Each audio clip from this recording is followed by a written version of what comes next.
I am so excited to welcome Greg Baldwin to our show, one of my favorite comedians, one of the funniest men in the world, and the founder of Legends at the Improv in Hollywood, the Hollywood Improv with Jay Leno and Arsenio Hall and Nikki Glaser and, gosh, Jeselnik and a lot of people.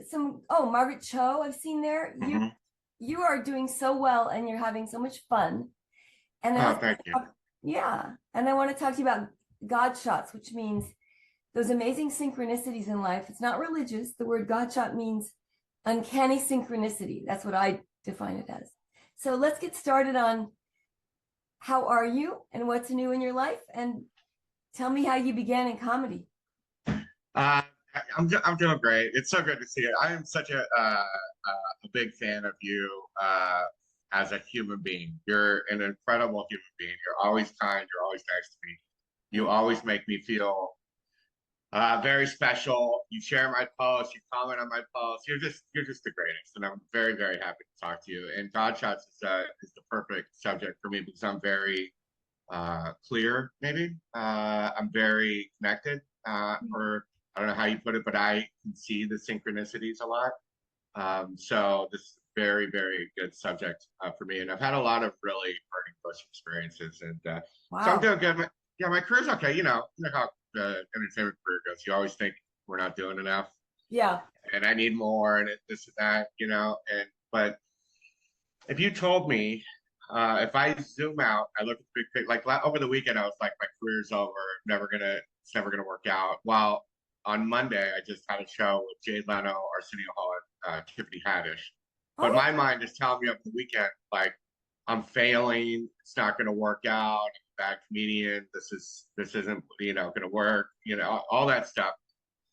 And but when you zoom out, and I look at the big picture, if you told me, 10 years ago, I'd be working regularly with Jay Leno and Arsenio and all these guys. I've worked with them, pretty much all the major comedians. I'm not famous or anything, but I get to work. I'm legend adjacent, so I get to work with all these guys. Tiffany And Haddish, Haddish. Oh my God, I love it. It's Haddish or Haddish. Haddish, Haddish, I'm Haddish, sorry. yeah, Yes. yeah. Oh my God, I love her. And Daryl Hammond, I saw on your show as well. Yeah, Daryl Hammond's been on my show. I tour with Daryl, so Oh, I've been all over the country with Daryl to opening. I was his feature, so I opened for him. And Daryl is probably one of the most, if not the most, inspirational comedian mentors that I've had. wow. So he's taught me. He's taken me on the road. We have lunch. We just had lunch yesterday. We talk every day, and he's always had my back. He's always taught me comedy lessons, and I wouldn't be where I'm at without Daryl Hammond.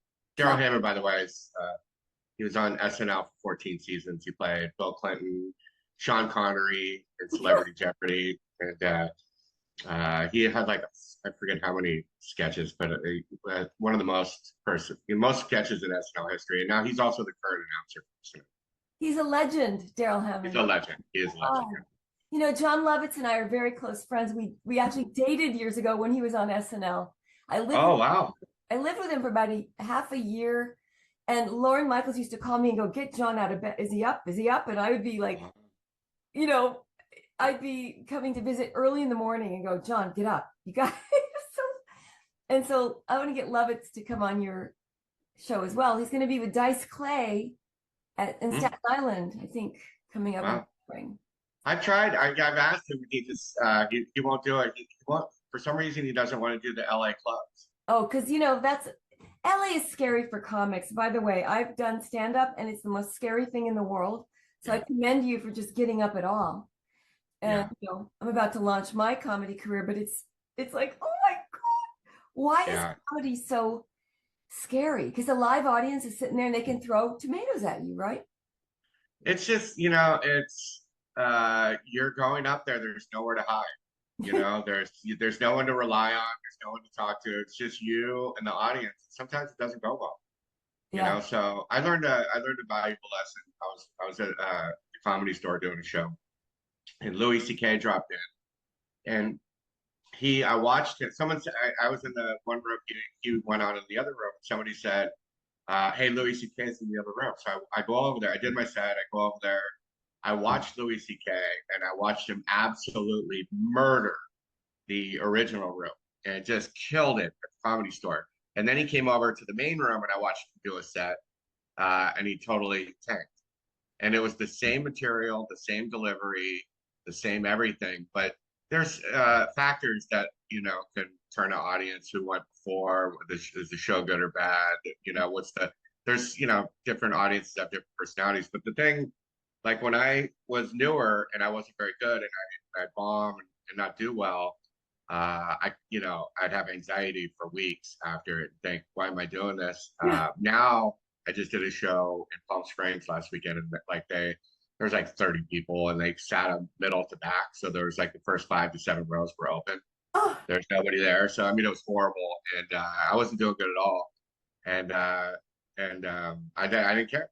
I left. I'm like, love it. whatever. So that's the difference now. But it's stand up is brutal. It's like one night it's the greatest thing in the world, and the next night it's the worst. You know. So, So but I love it. I love it. how did you get involved? First of all, I want to say one thing. I became obsessed with comedy after I got sober 31 years ago. Every tragedy turned into comedy. I'm like, what is this? It's like my higher power. It's just so much fun to live life, to see life through the lens of absurd humor. Yeah. It's not just a coping mechanism. I think it's actually, you know, divinely inspired. It's Yeah. joy, the joy of living. Well, how did Yeah. does your sobriety, now I know that you're also sober and we don't talk about, you know, the program, but as a sober male, how does that inform your comedy, or did you discover comedy before you got sober? So yeah, it's funny because I got sober.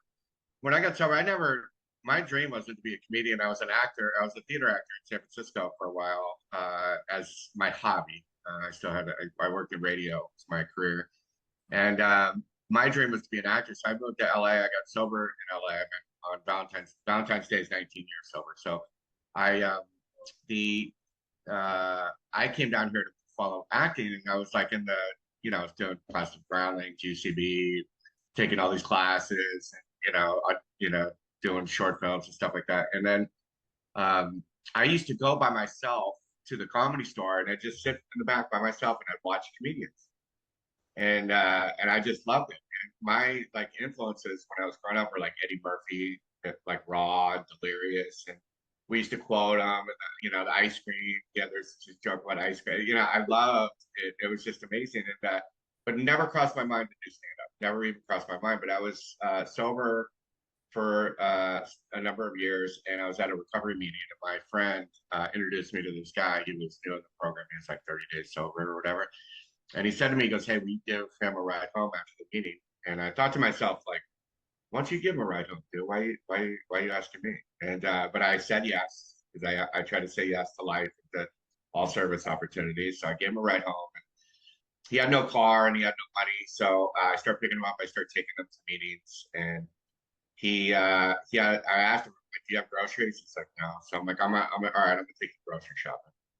And I'm like, "Where do you shop?" And he took me to Whole Foods. Like the most expensive place, besides Erewhon. It's like one of the most expensive grocery places. But I did my part, but it turns out he was a comedian, right? Uh-huh. And he invited me to one of his shows, and I go to one of his shows. I'd never even crossed my mind to stand up, and I went and watched his show. But I have spoken a lot in the jails. I've been in the jails over 300 times doing speaking. So I went and watched these comedians. They were all terrible, and I'm like, dude, I could tell drug stories to be as funny as half of those guys. And he's like, "You want to try it?" And he put me up at it was like a beginner show at the Comedy Store a week and a half later. I told some drug stories. I wrapped it up with a recovery message. And the host comes back up and he's like, "Oh man, I didn't know this was an AA meeting." And everybody laughed. And that was the very first time I ever stood on stage. And, Wow. and it was September 12th, 2013. It's the very first time I ever did stand up. And then, 4 years ago, I put my This was a homeless man you picked up and took No, him- he was just a newcomer at the meeting. Oh, I'm sorry. You said newcomer. I'm sorry. Oh my gosh. You took him So- shopping for groceries. He needed help. And then Yeah. he helped you launch your career. That's a God shot right there. Yeah, so he put me up my first show, and that was September 12th of 2013. And 4 years ago, I quit my day job. So today, all I do for a living is stand up. You're kidding. Yeah, Oh that's my all. I make a living doing stand up, which is nuts, and it's so hard to do in LA. But my whole life changed because I was a service to another. Exactly. You're of love and service. You're of service to a newcomer or to any human being, and that brought you these gifts. I really believe that when you open a door for someone else, the universe opens the door for you. I really believe that the circle, it's like Danny Trejo. Yeah, well, my favorite quote is by Danny Trejo. Everything good in my life has come as a direct result of helping another human being. That's been my experience. But I didn't choose stand up. Stand up found me. Wow. So I didn't go through life thinking I was going to be a stand up comedian. I always wanted to be an actor, but this is just what happened. And now it's like the greatest thing in the world. And I love theater. I love doing theater. Theater is I love it so much because it's live, there's feedback, the audience. But now this is like theater. It's a different craft, obviously, but this is like I'm in control. I get to, it's incredible. I love it, but I also hate it. So yeah. Do you ever not want to go and do it? Do you ever get like, oh no, I don't want to do it, or do you always excited to get on stage? It depends. There's been periods where I don't feel great, but I pretty much for the most part I always feel good about doing it. But like sometimes when it's like a small show and it's not sat properly and the audience is terrible and the comedians are bombed for me, I'm like, oh God, like what am I doing with my life? But this is all necessary parts of the process. It's like as an actor, you have to prepare, right? You have to work hard. You have to do, people see people in movies and on TV, and, you on your sitcom and they think, wow, she just ended up there. And but they don't see all the work that you put in, all that struggle, all the work, all the failure. Everybody wants the end result, right, but nobody wants the work that goes along with it. Yes, exactly. I also have to be, this past year and a half, I went through a dark night of the soul about a year and a half ago. I don't know if I told you this on your show when I was on, but I had this second huge surrender about a year and a half ago. I was writing this book and the agent said, your book's too funny. And I went, too funny? Damn, I wanted to make, that's all I want to do is the funny. And he goes, where's the real meat of the story? And then I had to revamp the whole thing and restructure it. And I went through this, terror one night. And I went, I can't do this. I'm giving up. And at that moment, the phone rang and I was asked to speak at a meeting for 200 women the next day in the Palisades. And I have spoken now 58 times since that day. And I go, oh, I get it. I'm not supposed to be hiding in my room writing the precious great American novel that's going to make me more famous again. Fame is a drug that is very hollow. And the fact that we do, it's okay to like it. It's okay to want it, because we're supposed to invite your monsters to tea. I heard that the other day in a meeting. It said, invite your monsters to tea and don't suppress those demonic and horrifying and embarrassing thoughts you're having all day long. The vultures are circling. This morning, the vultures were circling and I was beating up on myself going, I haven't achieved as much as I want to achieve. And I go, wait a minute, if I help one person today, I'm doing the daily good. Yeah. We measure our days by the good we do, not by time spent or age or, achievement. Because who remembers who won the Academy Award 3 or 4 years ago? Yeah. No one cares. It's who helped them. It really comes down. I just posted like a video online. I do these little walking videos. And they're like, there's one group of videos that I do that aren't for, virality, to go viral or get followed. I do like these little inspirational ones. This one I did was for meditation and about meditating. Because a lot of people can't meditate because they feel that they keep thinking so much. Yeah. And so, and it causes anxiety. They sit quietly, so they freak out and they can't do it. But then, my teacher had said, listen, thinking is okay. You're not supposed to try to shut up your thinking. That's impossible. So if your brain is racing, that could be a perfect meditation because you're releasing anxiety and stress. And so that was a game changer for me. So I posted this little video about it today, and it's probably not going to do that well. But you know what? Ultimately, if I help a couple people start meditating, then it's worth it. But me personally, I would like to make a difference on a much bigger level, but that's not my choice. So I just have to keep doing the work. Yeah. And I've done a lot of good things. And there's a saying, chop wood, carry water. And but ultimately, it's like at a show. If I go to a show and I'm concentrating, what am I going to get out of this? And from the audience, then I'm not connected. And it's all about me, and I'm delivering my joke, so I get a result that satisfies my ego and me. If I go in there and my job is to bring joy and laughter, help people forget about their days, and people are going through cancer, people lost loved ones, or people are having tough times at work or no jobs and stuff. They come to comedy shows to escape. And so my job is to help them and bring joy and laughter to them. When I live in that realm, both on stage and off the stage, things seem to work out a lot better, and I'm usually a lot happier. So, but listen, I know this is Godshots. I have like some burning bush Godshots that are insane. Tell me. Okay. So first of all, I've always sought spiritual growth, or I've always had a belief in something, not super religious, but I've always I used to love doing mushrooms and LSD and those type of drugs that would try to, expand my brain. Acid was a little heavy, but I also would do nitrous, and I would have these moments of clarity or like whatever. And so one night I was in the dentist chair and I was doing they gave me the nitrous, and I had a moment of clarity, like you're gonna die if you don't get clean.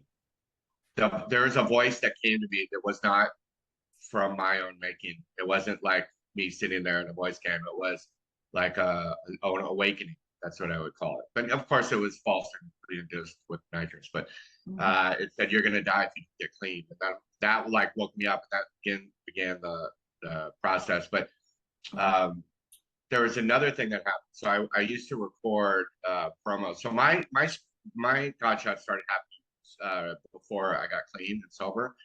But I used to record video voiceovers for a radio station I worked for. And at this point, I lost everything.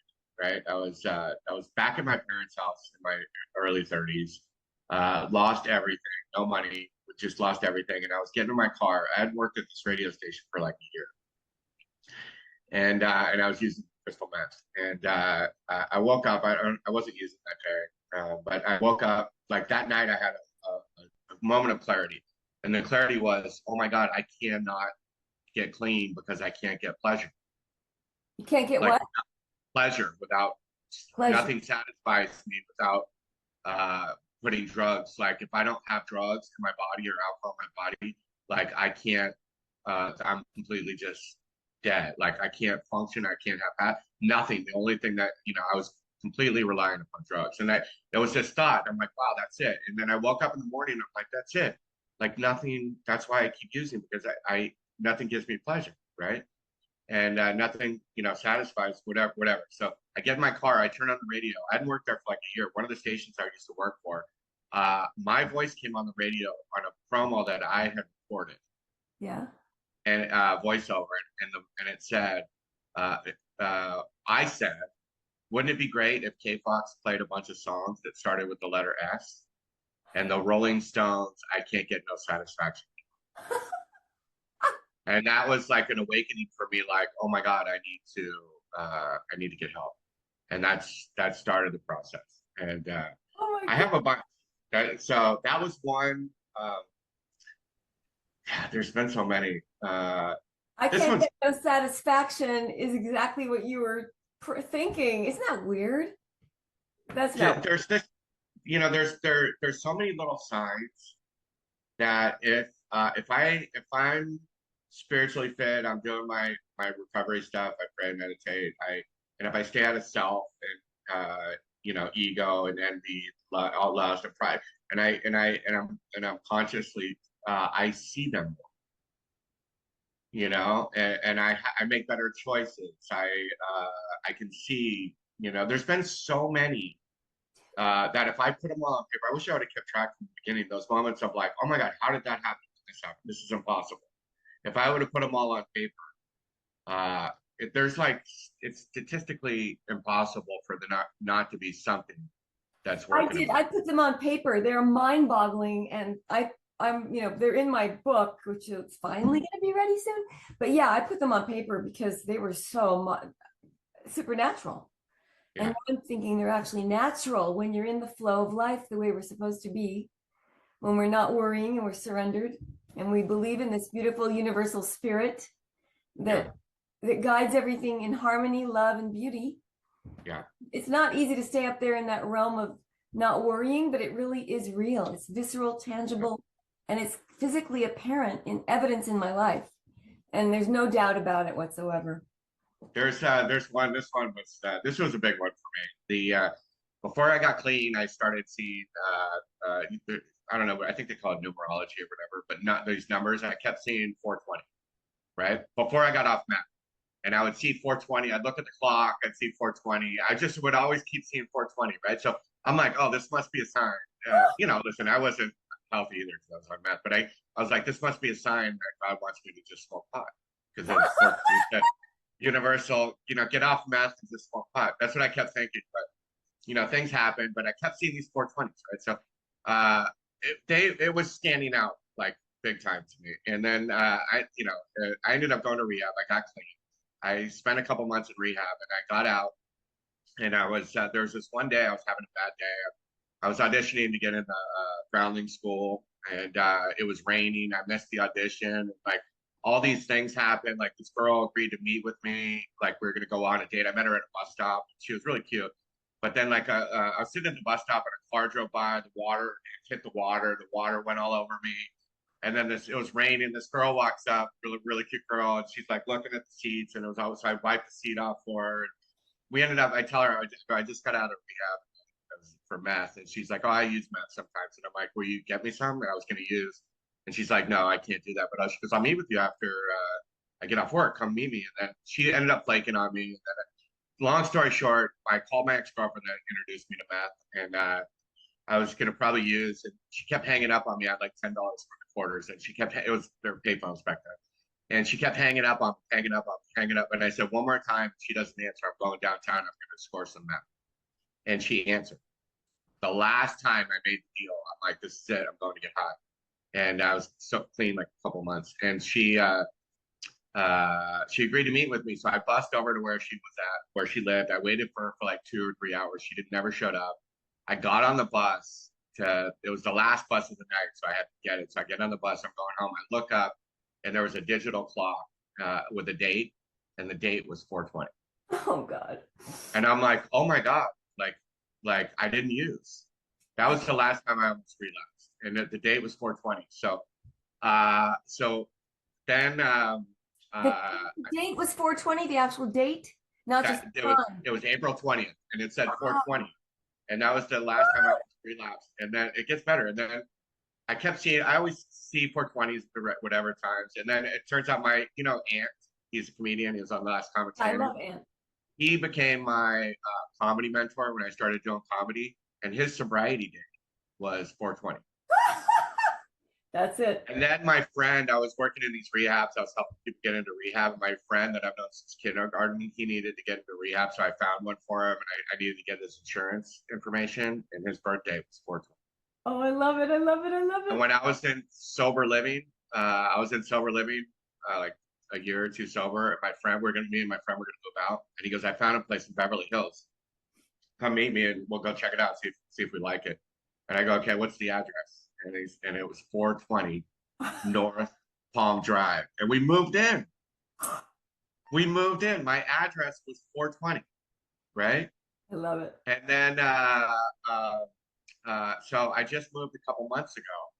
And I found this place, like everything was really expensive. And then I found this one place that's like $500 cheaper than everything. And I'm like, something must be wrong with it. And so I go look at it. And then it's like insane. Right? Incredible for the price. I'm like, something's wrong. There's like gated parking, swimming pool, hot tub, fitness center. And the price is like $500 to $700 less than everybody else, right? So I get the apartment and it's incredible. And then I went to I had to get my internet for Spectrum, and then I got a year free of phone free. So that saved me like $1,200. And then I got free Spectrum TV for free. Like, it's just insane, right? And then I was sitting here and I was looking at my thing or whatever, and I looked at the address where I just moved in. 1420. No. Yeah. Oh, That's my address. oh my God. Okay. Then, I actually have a book called Synchronicity by Carl Jung, and he equates it as a mathematical. Now, I really believe in, I'm doing particle physics research and quantum physics research because I've had so many God shots. I finally I want to prove it through science, because I know science, if you think about love being the unified field, Einstein proved that there's a unified field. Think about this. If in quantum physics they've proven that the observer affects the outcome of whatever the observer is looking at. And that's on a micro level. I talked to an astrophysicist at NASA who's a friend of mine, and he goes, no. That's only the micro level. I went, no, extrapolate it to the macro level. Why not? There is no solid matter in the universe anyway. And then it dawned on me, my particular point of view changes the outcome of, if I'm hating somebody, I'm going to behave differently toward them. I will create a different reality. My particle, the word particular comes from particle. So particle physics has to do with the particles that are all existing in waves of infinite possibility. And there's no solid matter anywhere. So our thoughts do create our reality. So when you are looking for the good, and harmony is the default mechanism of the universe, it really is. Even if you read the Bible and you go back to Genesis 1, it says everything is good. Then they invented this parable of Adam and Eve, which is where the serpent, the liar, comes in and says, no, evil's more powerful, equally powerful. Well, it can't be. Because it's a liar. And a lie has no truth has history and substance in the universe. A lie has to piggyback on the truth. It can't stand on its own. And so it makes so much sense now when I start thinking that way, that I start seeing the God shots. Everywhere around me are these amazing, sparkly pieces of magic. And we're so mired in worry and fear and misery and regret and shame and guilt and all this crap that we're focused on the little tiny, we're myopically focused on our flaws and problems. And the minute we look away to the higher realm of thought, we have evidence of the beauty, and the beauty becomes bigger and bigger in your life. And so 99 things could be going good in my life. One thing is a struggle. And then that's all I can focus on. You know, it's like when I do stand up, it's like the whole place could be having a great time. One table's not laughing, and then I can only focus on the one table. Right. I've learned in stand up not to look at the thing, and I only look at the positive. I haven't learned, to do it in life yet, because I still focus on the negative. Yeah. But I mean, it's crazy. Yeah, it's crazy. Like all the 420s, address 420, my comedy mentor 420, my best friend, one of my best friends got his birthday was 420. There's so many coincidences. That 420 for me, that's similar. That this is what it meant to me. You're on the right direction. Yes, exactly. This is the path. It's like, so the day I almost relapsed, right? 420. You're on the right path. Helping my friend get into rehab. His birthday was 420. This is the right path. My comedy mentor, sobriety date 420. This is the right path. The place I moved in after sober living, it's the address 420. This is the right path. The place I'm living in now, 1420. This is the right path. But there's been signs, and it's you're right. If I get rid of all those other things, the attractions, I'm more clear, and I can see the coincidences that are in my life, and I can, faith and trust is hard sometimes. Yeah. Surrender and faith. If I have surrender and faith, I could be happy through the most difficult circumstances. Right. And and get rid of self. So, I mean, that's the. Wow. See, the fact that you had these same I had magical coincidences like that too, and I go, what? That's how God speaks to me. And when I use the word God, I wasn't raised in a fundamentalist religion, and religions are beautiful. There's 44,000 different denominations of Christianity alone. 44,000. That's in Wikipedia. I went, 44,000? It's all style over substance though, like what hat you're wearing and how many bows to the left or the right. And a lot of them are all technical rules, but the spirit of love is kind of inside all of us. If we turn that way, turn toward the light, right? And so when you had these coincidences too, I'm going, oh my God, I'm looking for these all the time. A lot of people don't have them. They hear God a different way. I get these. I needed the neon sign Disneyland coincidences because I need joy Sure. and laughter in my life, and I gravitate toward the magic. I Yeah. kind of needed that, and it's almost like I get higher off life itself than I've ever been on drugs or alcohol. Yeah. It's so much fun, and I need the fun, and for you to have them too is evidence to me that it's real. I like. I mean, it's just, I just know, like, I used to fear death, and like have anxiety. I'm going to die one day. What happens, after you die and nothing and stuff. Now that I've had so many spiritual experiences Yeah. and moments of clarity, and Godshots, then now I know for sure there's something out there. So I'm not afraid of what happens after. I'm afraid of the process of getting Yeah, I know. there, but it's like I'm, and but I know there's something after. I had another Godshot. This one was pretty remarkable. I was doing a podcast. It was my podcast with Ant, and it was called "Good Things Are Happening." Ant said, "Hey, I want to have this medium on, who can, who can see the whatever, And I'm like, okay. And I've always been a little skeptical. I mean, what's not skeptical? Skeptic. Skeptical, yeah, skeptical. Yeah, but I believe in something, but I didn't know. I believe in that stuff. I really do, and I feel some people can, but like the ones where, oh, your mom's talking to me. I can hear this is what she's saying. That kind of thing. I'm like, I don't know. Me too. But anyway, so we have this medium on, and during the podcast, he goes, well, Greg, let's do something with you, and I said, okay, and energy work, whatever they call it. And he goes, okay, I want you to relax. I want you to think about somebody in your life that passed away. And I thought of my cousin Liz, and I was really close with. She died of ovarian cancer a number of years ago, and I was thinking of her, and he's like, and he goes, I feel like something happened here, and I'm like, no, she died of ovarian cancer, And I'm like, this guy is a quack, right? Like, this is not. And then he goes, like, I see butterflies, something about butterflies, and blah, blah, or whatever. And he made a big deal about these butterflies. So I thought, after we did the podcast, I told him, so we can't release that, man. We cannot release this episode. It was this guy's a total fraud.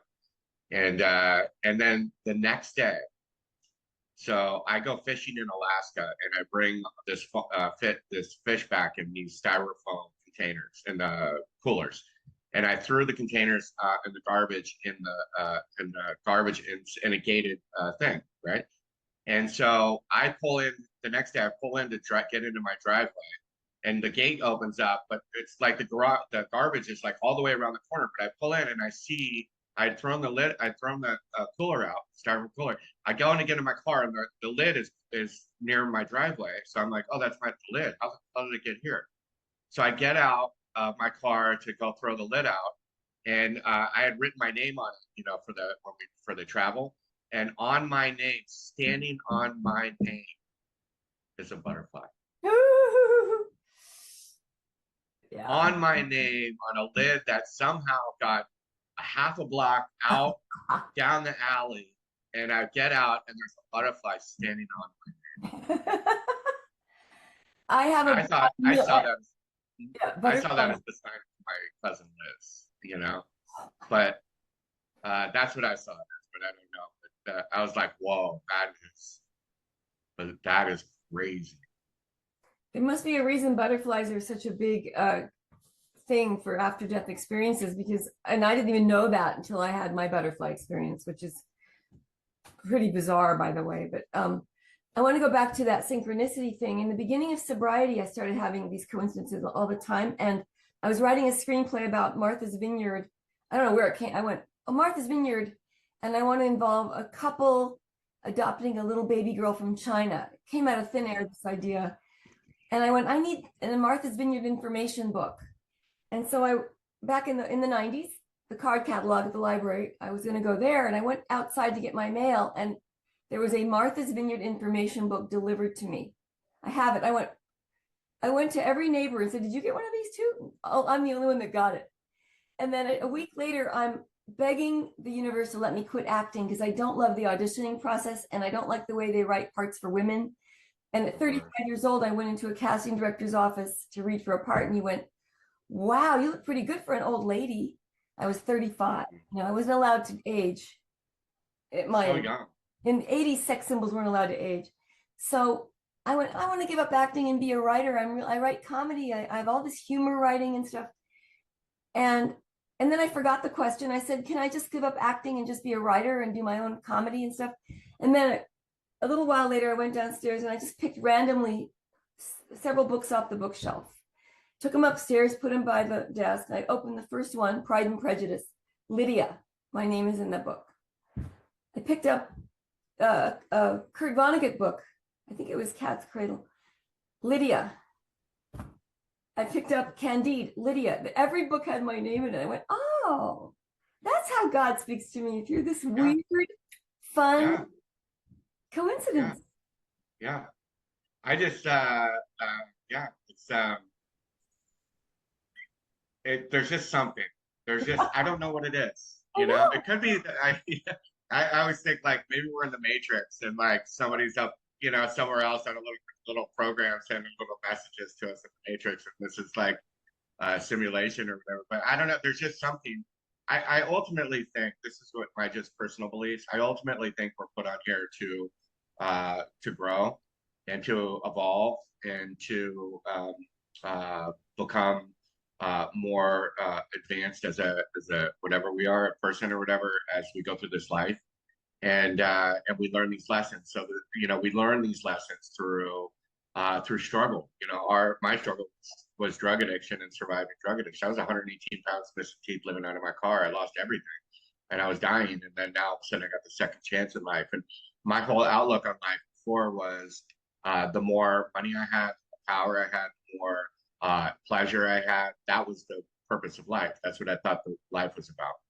And now that I've gone through all this, I've realized that life is really about service and love, and using my gifts to make the world a better place. And so, but listen, we have to have a level of selfishness, because we have to pay our bills, we have to, we have to provide for ourselves. But now, because I've gotten a second chance in life, I have an obligation, and my obligation is that I can't live a fully selfish life. I have to dedicate a large portion of my life to service of others. And so I do it through speaking in the jails, or helping other people that are new into recovery. Comedy is a form of service.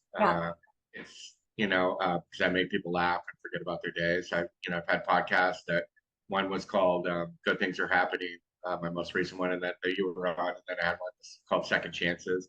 And then I did these videos about meditation and stuff. Somebody told me too at the beginning of my recovery, if you just focus on your recovery and being service to other human beings, and you dedicate your life to that, you watch what happens with your outside life. Just watch what happens. You just focus in on that. If you do that, then your outside life is going to flourish. And so I was like, oh, I like that. So, and that's been my experience. I didn't find comedy. Comedy found me.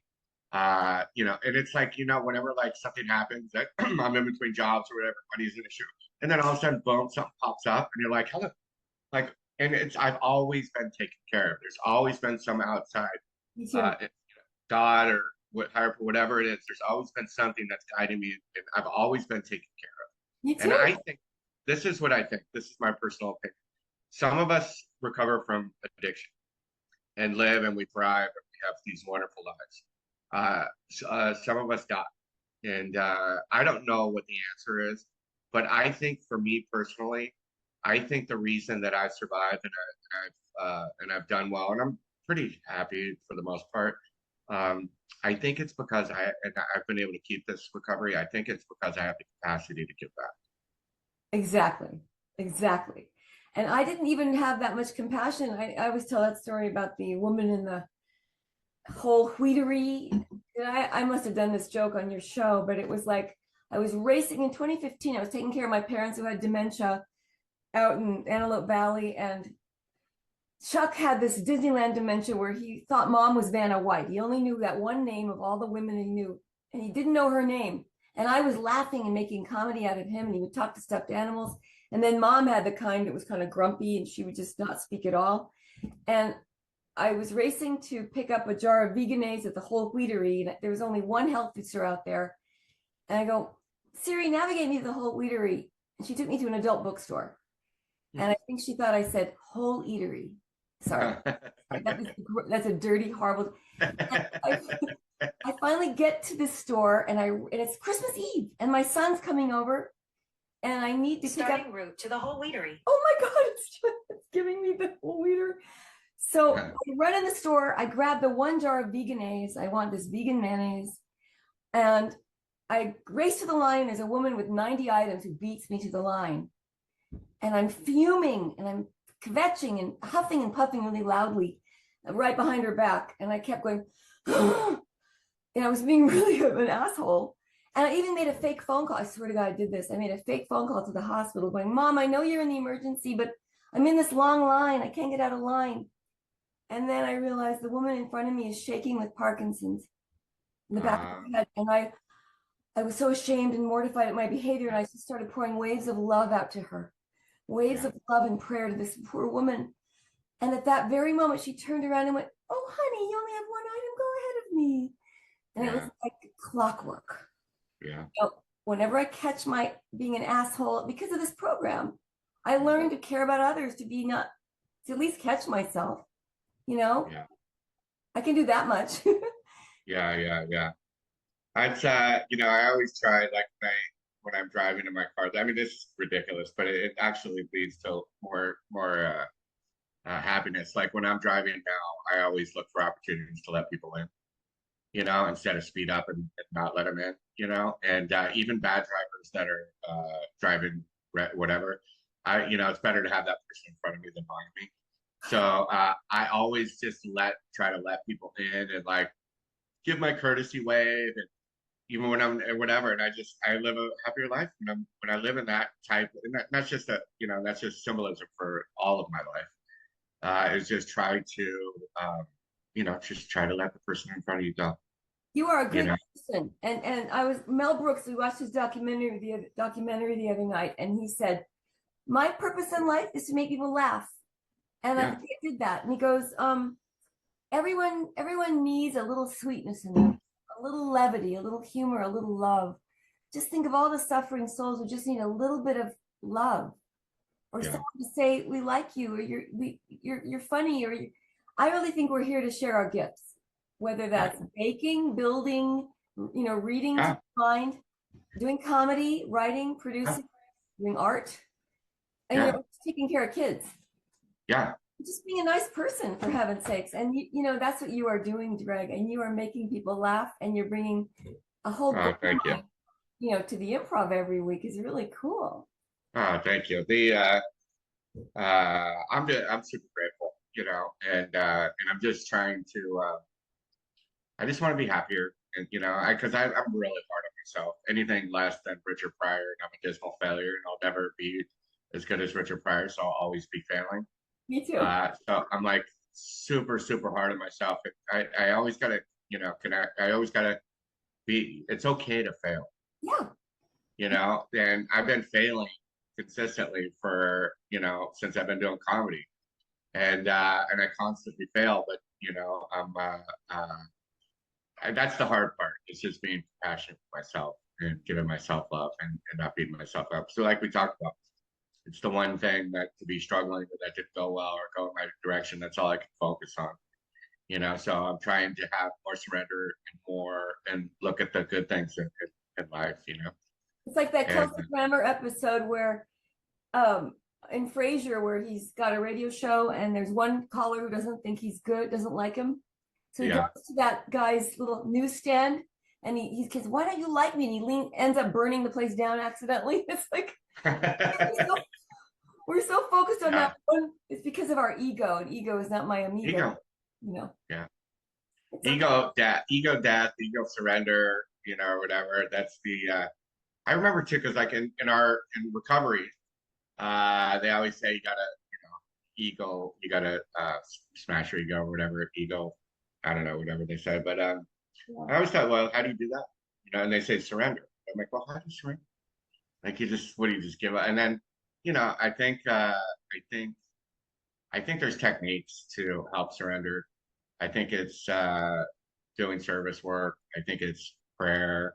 I think it's meditation. You know, there's things to just give up fighting, give up, um, you know, desired outcomes, give up, you know, want and What's the needs. And mechanism? What's the mechanism though?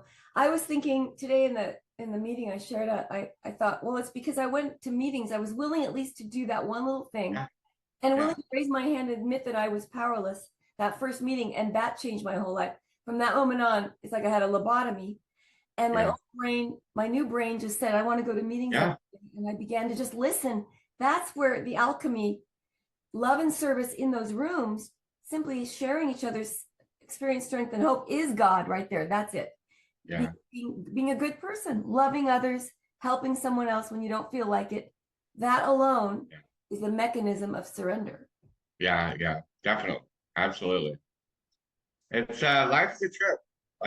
Life is a trip. You know, it's beautiful, it's fun, it's incredible, it's hard, it's sad, it's difficult, it's you know, it's all those things, you know, and um why are we here? I don't know. I think it's to evolve and to grow and to find out what's important in life. But like you said, you know, everybody has different paths. You know, I know ours is recovery in a lot of ways. Mine, you know, we have different things too, comedy, whatever. That's my path. Other people, like you said, social workers, raising kids, owning businesses that employ families and providing insurance. And there's just different ways people find their ways to be of service. The thing that I think that we're very lucky for is because we're in a life and death situation, and if we don't do recovery things, we can perish and die or be incredibly miserable. So we have really two options: live a spiritual life and be of service, or be very unhappy and potentially drink and use again and die. You know, so we don't have a choice. It's all pretty much it's all or nothing.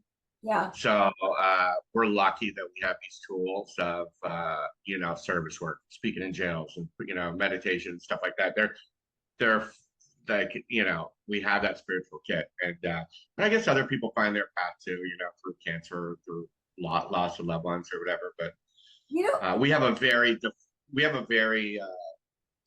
uh, uh, designed program of how to live a spiritual life to be happy, you know. how does it work? Okay, one more question to you. How do you think just talking about you know, sharing heals this pain? I love it because I found this. I had a catastrophic spiritual awakening by my first moment walking in, and then all the magic started. And by me plugging in every day, it's like plugging into electric socket. I have power. But Yeah. how do you explain that to people who say, "But why can't you take a drug for this?" You know, because real quickly, Einstein said no problem can be solved at the same level it was created on. You have to go to a higher level. You can't fight fire with fire. You Yeah. can't cure alcoholism with more alcohol and drugs. Not really. I mean, you Yeah. can take antidepressants, but why do you think it works?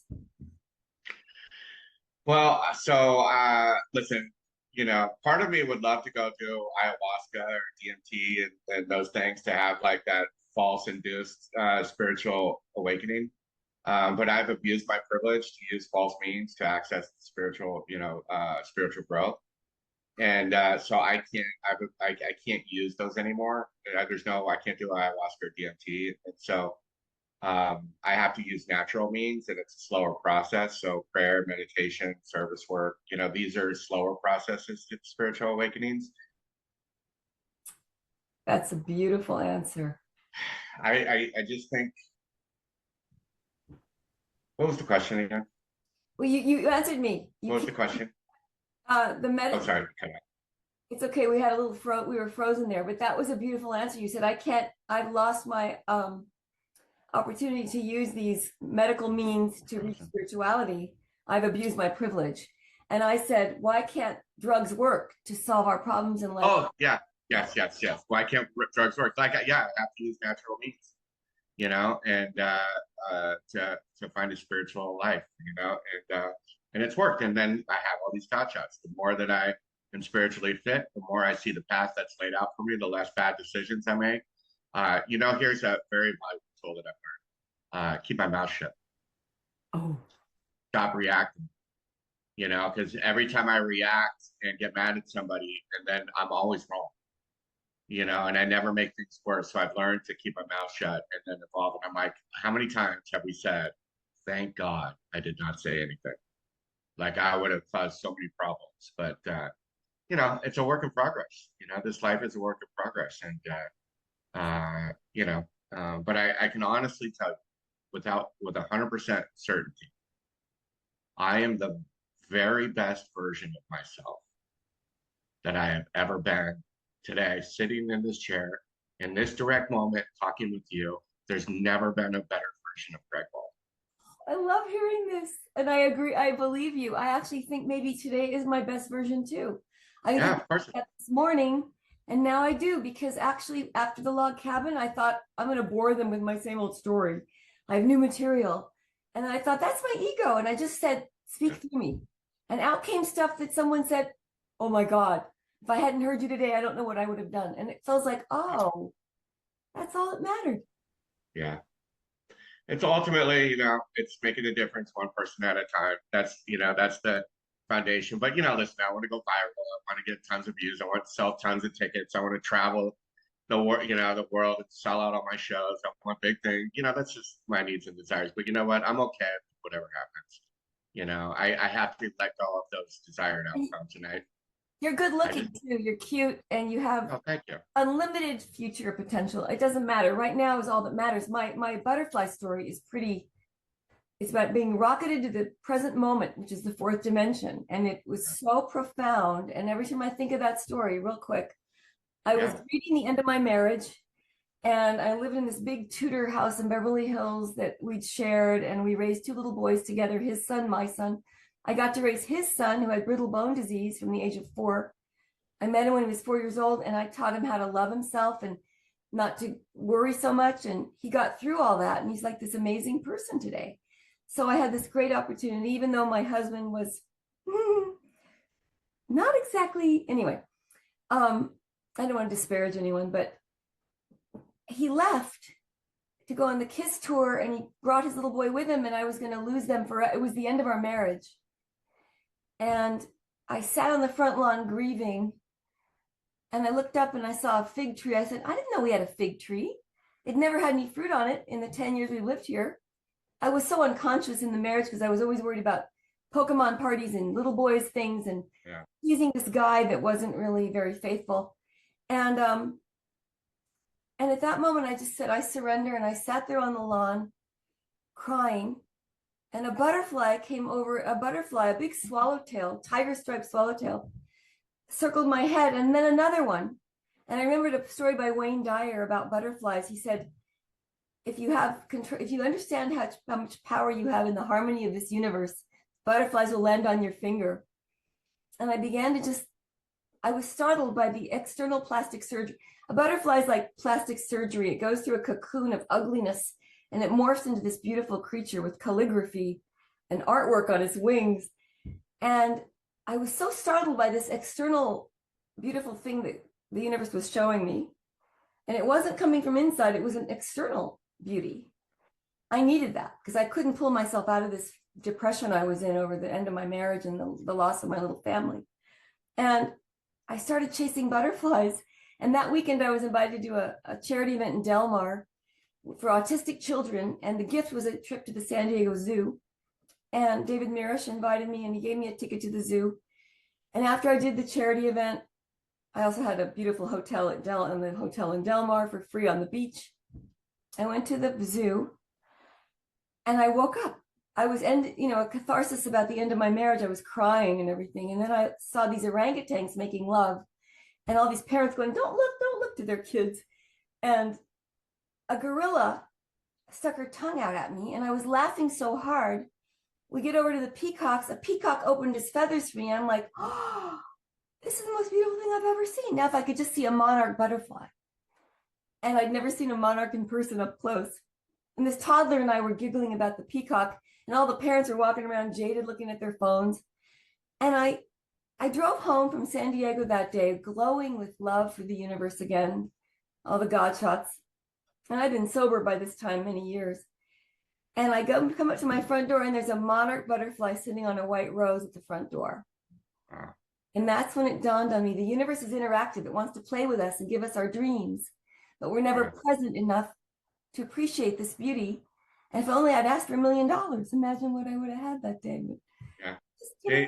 I think God gives us our dreams slowly. Yeah. Well, for me, slowly. It's very slow. Where's your comedy tonight, or where are you going to be next?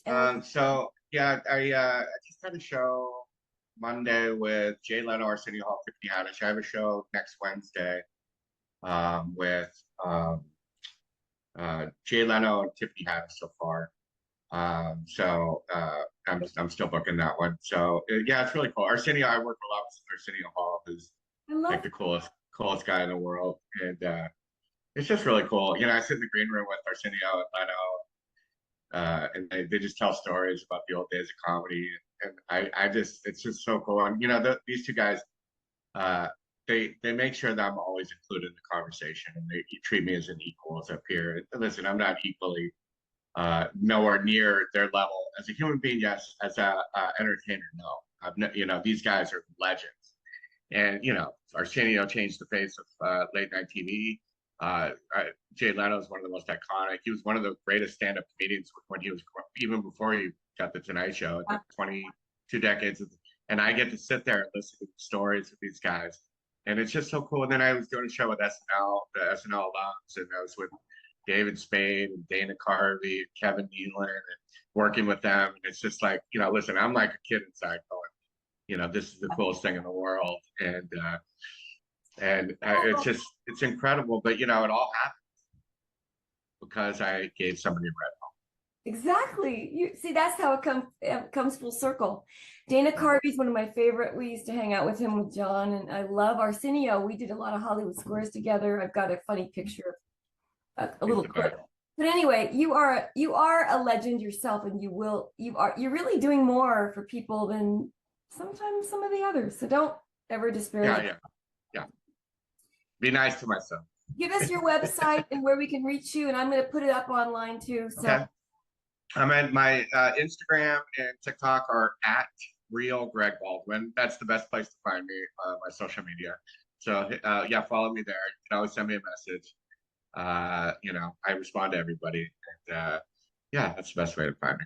Thank you so much, Greg. You're a blessing, and I'm really thrilled I had you on the show. So thank you. Lydia, you are the greatest. I am such a big fan of you. Thank you. Okay, more later. Have a great day today. See you soon. Bye, Greg. Bye. Thank you.